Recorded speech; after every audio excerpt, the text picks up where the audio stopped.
رسول اللہ صلی اللہ علیہ وسلم نے فرمایا کہ ایک شخص من توضأ یوم الجمعہ فبیہا ونعمت، ایک شخص بیمار ہے لیکن غسل نہیں کر سکتا، وضو تو اسے کرنا ہی چاہیے، اگر مزید استطاعت ہے تو سر کو کم از کم دھو لے، ومن اغتسل فالغسل افضل، اور اگر غسل کر لے تو یہ افضل ہے۔ رسول اللہ صلی اللہ علیہ وسلم نے دوسرا ادب یہ سکھایا، تم گیدرنگ پہ جاتے ہو، شادیوں پہ جاتے ہو، بڑے بڑے مہنگے پرفیوم استعمال کرتے ہو، ہونا چاہیے، گناہ نہیں، اہتمام کرنا چاہیے، خوشبو اللہ کے رسول کو پسند تھی۔ حبب الی من دنیاکم، لوگوں تین باتیں تو دنیا میں مجھے پسند ہیں، پہلی چیز حبب الی من دنیاکم الطیب، سب سے زیادہ پسندیدہ چیز وہ خوشبو ہے، وجعلت قرۃ عینی فی الصلاۃ، اور میری آنکھوں کی ٹھنڈک اللہ تعالیٰ نے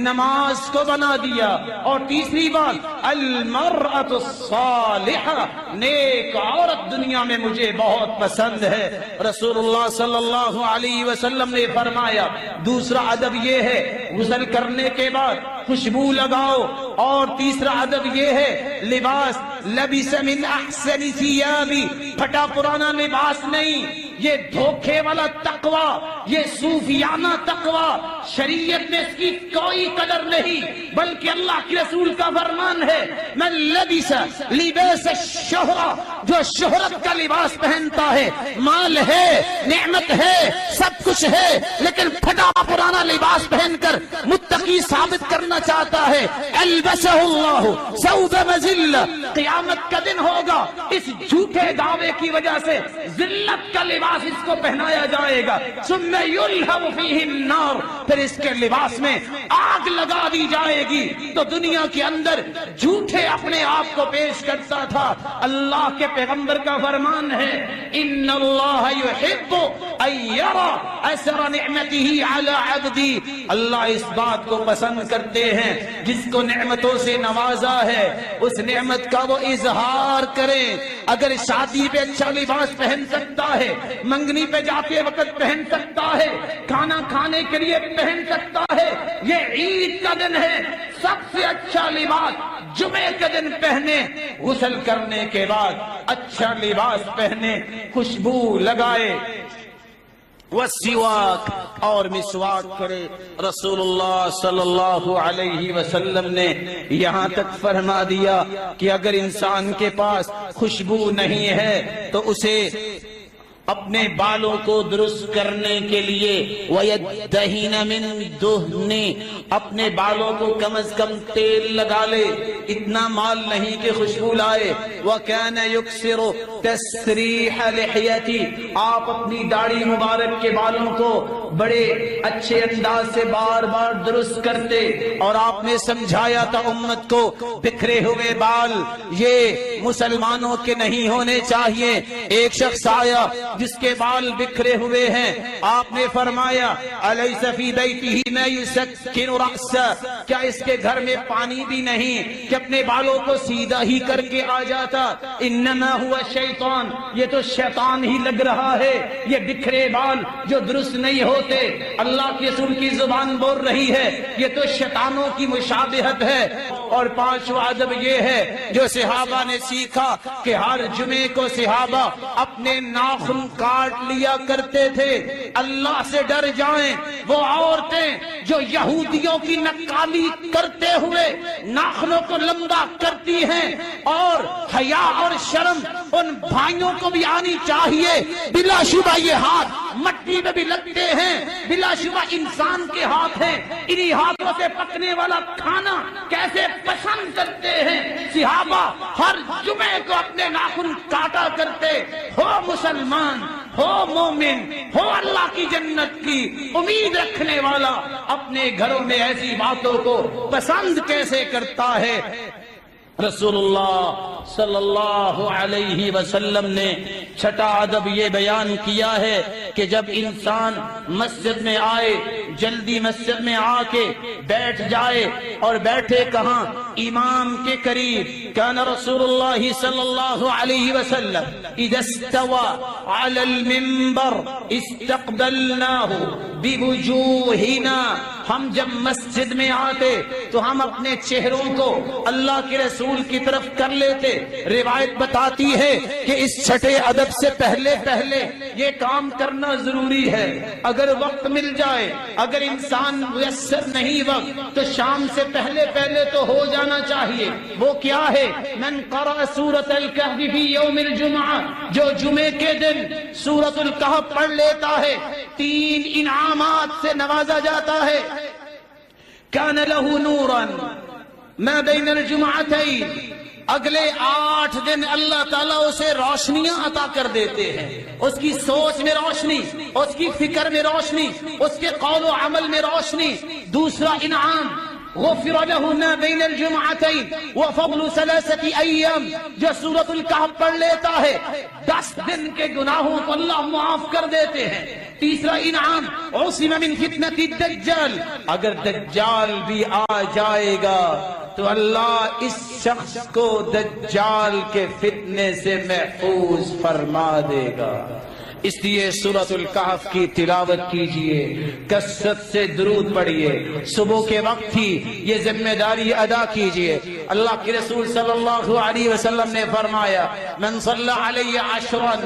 جس نے صبح کے وقت 10 مرتبہ درود پڑھا اور شام کے وقت 10 مرتبہ درود پڑھا، کنت لہ شفیعا یوم القیامہ، میں قیامت کے دن اس کا سفارشی بن جاؤں گا، میری سفارش کے بغیر کوئی جنت میں نہیں جائے گا۔ اور حدیث کے الفاظ ہے، جو 1 مرتبہ درود پڑھتا ہے اسے 5 انعامات سے نوازا جاتا ہے۔ کتب اللہ لہ 10 حسنات، 10 نیکیاں اس کے نام اعمال میں لکھ دی جاتی ہیں۔ ومحا عنہ 10 سیئات، 10 گناہوں کو معاف کر دیا جاتا ہے۔ ورفع له 10 درجات، 10 درجات کو بلند کر دیا جاتا ہے۔ وصلی اللہ علیہ وملائکته 70 صلاة، 70 رحمتیں اللہ نازل کرتے ہیں اس بندے پر، اور 70 مرتبہ فرشتے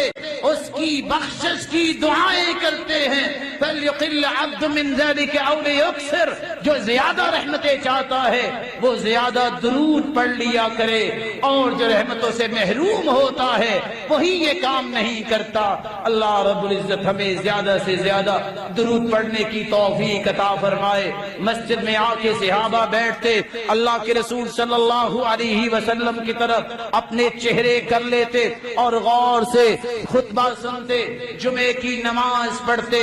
اور اللہ کے رسول صلی اللہ علیہ وسلم کے اس فرمان کو یاد کیجئے ایک مرتبہ پھر۔ اس میں جو وقت ملتا ہے دعا کرتے، اللہ ہمیں معاف فرما دے۔ حتیٰ کہ اللہ کے رسول پہلا خطبہ بھی کھڑے ہو کے دیتے، دوسرا خطبہ بھی کھڑے ہو کے دیتے، درمیان میں بیٹھ جاتے، اور بیٹھے بیٹھے بھی لوگوں کو کوئی نیکی کی بات ہی بتاتے یا اللہ کا ذکر ہی کرتے۔ اللہ کے رسول نے یہ ادب بھی بیان کیا ہے، نہى النبی ان یقیم الرجل من مقعده ویجلس فیہ، یہ مسجد کسی کی اجارہ داری نہیں، مسجد اللہ کا گھر ہے، یہ کسی کی ذاتی پراپرٹی نہیں، یہاں کسی چوہدری اور غریب میں کوئی فرق نہیں، یہ ایک بہت بڑا انصاف اور عدل کا نمونہ ہوتی ہے۔ بادشاہ وقت ہو، فقیر ہو، ان کو برابر ہی کھڑا ہونا پڑتا ہے۔ اس لیے فرمایا جمعے کا ادب یہ ہے، کوئی شخص کسی کو آ کے اٹھا کے اس کی جگہ سے خود نہ بیٹھے، جو پہلے آیا ہے اس کا ہی حق ہے۔ شرط یہ ہے کہ ایک شخص پہلے آیا تھا اور اپنا کپڑا رکھ کے چلا گیا، اس کو حاجت ہوئی یا اسی طرح کے کسی مسئلے کی وجہ سے تو وہ واپس آنے والا ہے، اس کا حق ہے کہ وہی آ کے بیٹھے۔ آپ نے فرمایا اس طرح کسی کو کسی کی جگہ سے مت اٹھاؤ، کوئی ہز ایکسیلنس ہے وہ وقت پہ آئے، کوئی سو کالڈ ہے تو وقت پہ آئے، کوئی بڑا ہے تو وہ بڑا ہے جو سب سے پہلے آتا ہے۔ سعید بن مسیب بنو، جو کہا کرتے تھے 50 سال ہو گئے اذان بعد میں ہوتی ہے، میں پہلی صف میں پہلے بیٹھا ہوتا ہوں۔ رسول اللہ صلی اللہ علیہ وسلم نے مسلمانوں کو یہ ادب سکھایا تھا، اگر جمعہ پڑھتے پڑھتے کسی کو اونگ آ جائے، اونگ کیسے آتی ہے؟ جب انسان اپنے دونوں قدموں کو اس طرح پکڑ کے بیٹھتا ہے، گھٹنوں کو، نہا رسول اللہ صلی اللہ علیہ وسلم عن الحبوہ والامام یخطو، اللہ کے رسول صلی اللہ علیہ وسلم نے حبوہ کی طرح بیٹھنا منع کیا ہے۔ جب انسان دونوں گھٹنوں کو پکڑ کے بیٹھتا ہے، اس بیٹھک سے ہی منع کر دیا، لیکن پھر بھی اگر نیند آ رہی ہے تو حکم یہ ہے اذا نعس احدكم وهو في المسجد فليتحول من مجلسه ذلك الى غيره، جب تم میں سے کسی کو اونگ آئے اس کو چاہیے کہ اپنی جگہ سے اٹھے اور دوسری جگہ پہ چلا جائے، اس کو سنت زندہ کرنے کا ثواب اللہ رب العزت نصیب فرمائیں گے۔ جمعہ مکمل ہوتا ہے، جمعے کے بعد رسول اللہ صلی اللہ علیہ وسلم کا فرمان ہے، جمعے کے بعد جمعہ پڑھنے والے کو 4 رکعتیں پڑھنی چاہیے۔ من صلی الجمعہ فلیصلی بعدها 4، جو جمعے کی نماز کو پڑھتا ہے، حاضر ہوتا ہے، اسے جمعے کے بعد، جمعے کی نماز کے بعد 4 رکعتیں پڑھنی چاہیے۔ اور حدیث کے الفاظ ہیں، ابو ہریرہ رضی اللہ تعالی عنہ روایت کرتے ہیں کہ جب تم میں سے کوئی جمعہ پڑھے فَلْيُصَلِّ 4، اگر وہ جلدی میں ہے، فَإِنْ عَجَّلَ بِكَ شَيْءٌ فَصَلِّ رَكَعَتَيْنِ فِي الْمَسْجِدِ وَرَكَعَتَيْنِ إِذَا رَجَعْتَ، اگر جلدی ہی ہے 2 مسجد میں پڑھ لو، 2 گھر جا کے پڑھ لو، جیسا کہ صحیح مسلم کی روایت ہے۔ رسول اللہ صلی اللہ علیہ وسلم کے صحابی ابو حازم روایت کرتے ہیں، اللہ کے رسول صلی اللہ علیہ وسلم نے مسجد میں جمعہ پڑھانے کے بعد 2 رکعتیں پڑھی، وصلی فی بیتہ رکعتین، اور 2 رکعتیں گھر جا کے پڑھی۔ جمعے کا ادب یہ ہے، رسول اللہ صلی اللہ علیہ وسلم نے فرمایا کہ جو دعا ہو اس دن دعا کرنی چاہیے، اور جو خطبہ دینے والا ہے وہ بھی مسلمانوں کے لیے دعا کرے۔ اللہم الف بین قلوب المسلمین وأصلح ذات بينهم، اللهم أصلح قلوبنا واستر عيوبنا واشرح صدورنا واغفر ذنوبنا واغسل حوبنا وتول أمرنا واجبر كسرنا واشف مرضانا وفك أسرانا وارحم موتانا واختم بالصالحات أعمالنا وبالسعادة والشهادة آجالنا، اللهم إنا نسألك العفو والعافية في الدنيا والآخرة، توفنا مسلمين وألحقنا بالصالحين غير خزايا ولا مفتونين، اللهم إنا نسألك الهدى والتقى والعفاف والغنى،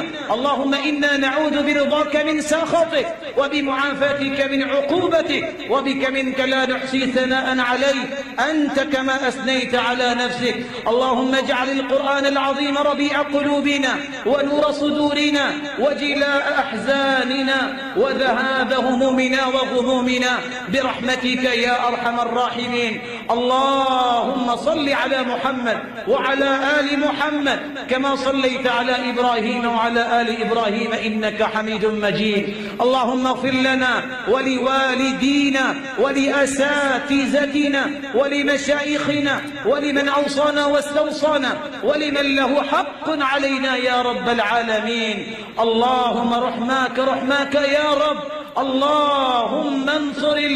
المستضعفين في كل مكان، اللهم انصرهم نصرا عزيزا، اللهم كن لهم مؤيدا ونصيرا، ربنا آتنا في الدنيا حسنة وفي الآخرة حسنة وقنا عذاب النار، وصل اللهم وسلم على نبينا محمد وعلى آله وصحبه أجمعين برحمتك يا أرحم الراحمين۔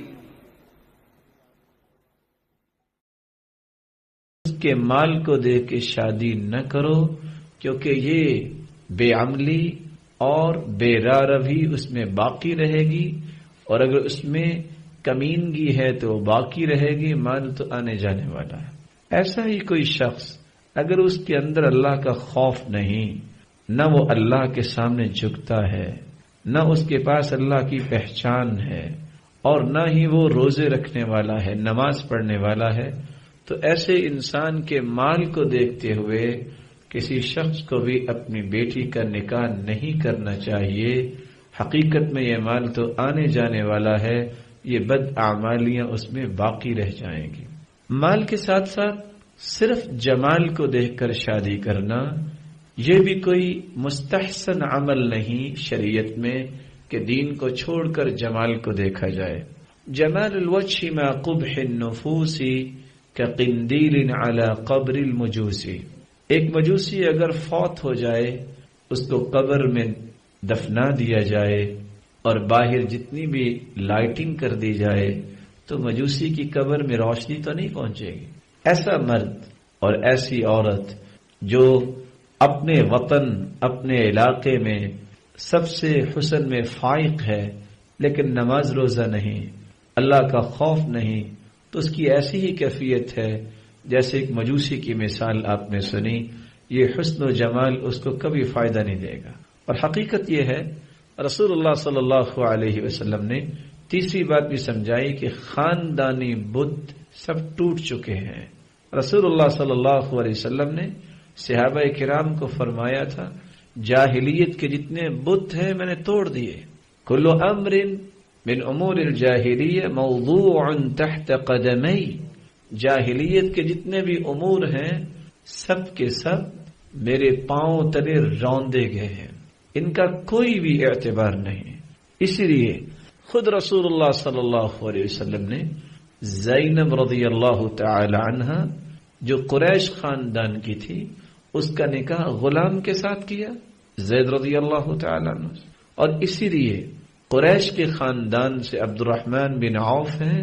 جن کو جنت کی بشارت ملی ہوئی ہے، اور وہ اس بات کی خواہش کرتے ہوئے خوش ہو رہے ہیں کہ میرے لیے سعادت ہے کہ میں اپنی بہن کا نکاح بلال رضی اللہ تعالی عنہ سے کروں جو کہ غلام تھے۔ تو اسلام نے ان تمام بتوں کو پاش پاش کیا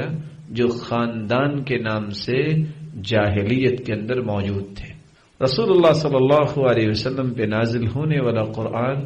اس حقیقت کو بیان کرتا ہے وَجَعَلْنَاكُمْ شُعُوبًا وَقَبَائِلَ لِتَعَارَفُوا، یہ خاندان، یہ قبیلے، یہ سلسلے اس لیے بنائے گئے ہیں تاکہ ان سے تعارف حاصل کیا جائے کہ فلاں شخص فلاں قبیلے کا ہے اور فلاں شخص فلاں قبیلے کا ہے۔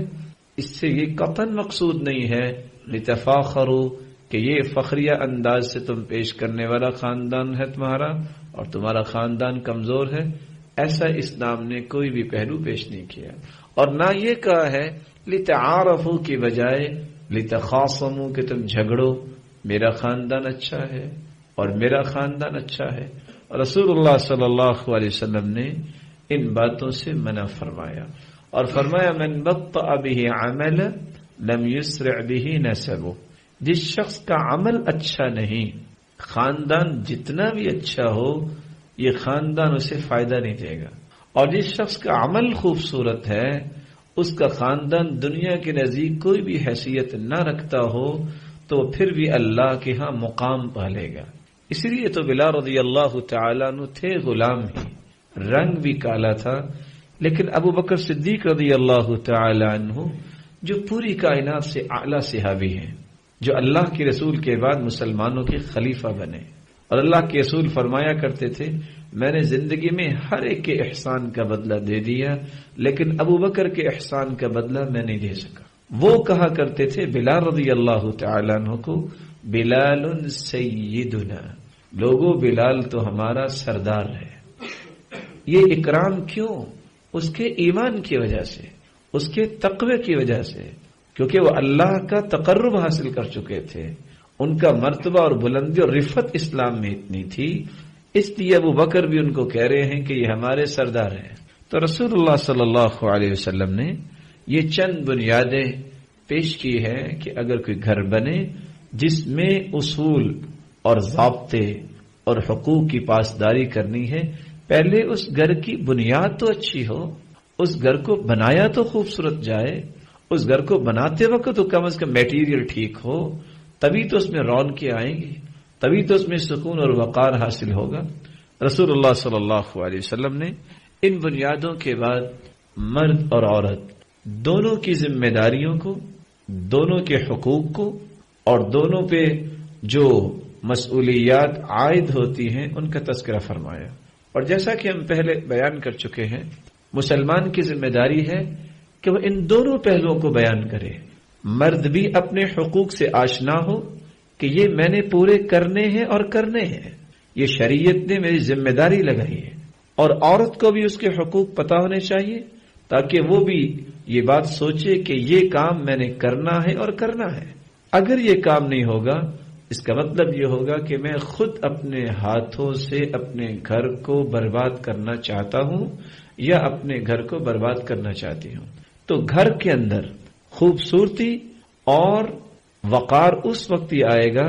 جب ان خوبصورت پہلوؤں کو اختیار کیا جائے جس کو شریعت نے بیان کیا ہے۔ تو سب سے پہلے ہم خاوند کے حقوق کا تذکرہ کریں گے، پھر انشاءاللہ اس کے بعد بیوی کے حقوق کا تذکرہ ہوگا، اور آخر میں ان دونوں حقوق کا آپس میں ایک انشاءاللہ انبساط پیش کریں گے کہ کس طرح ان حقوق کو پورا کرنے کی راہوں کو آسان کیا جا سکتا ہے۔ خاوند کا سب سے پہلا حق یہ ہے کہ خاوند اگر اپنی بیوی کو جائز کام کا حکم دے تو بیوی کو اطاعت کرنی چاہیے۔ لفظ جائز کیوں بولا گیا؟ اگر خاوند ناجائز کام کا حکم دیتا ہے، خاوند کہتا ہے کہ تم بھی شرک کرو،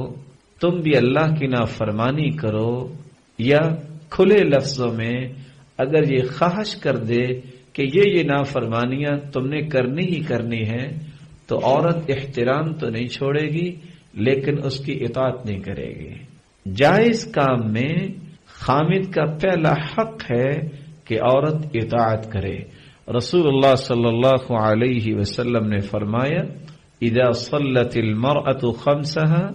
وصامت شهرها وأطاعت زوجها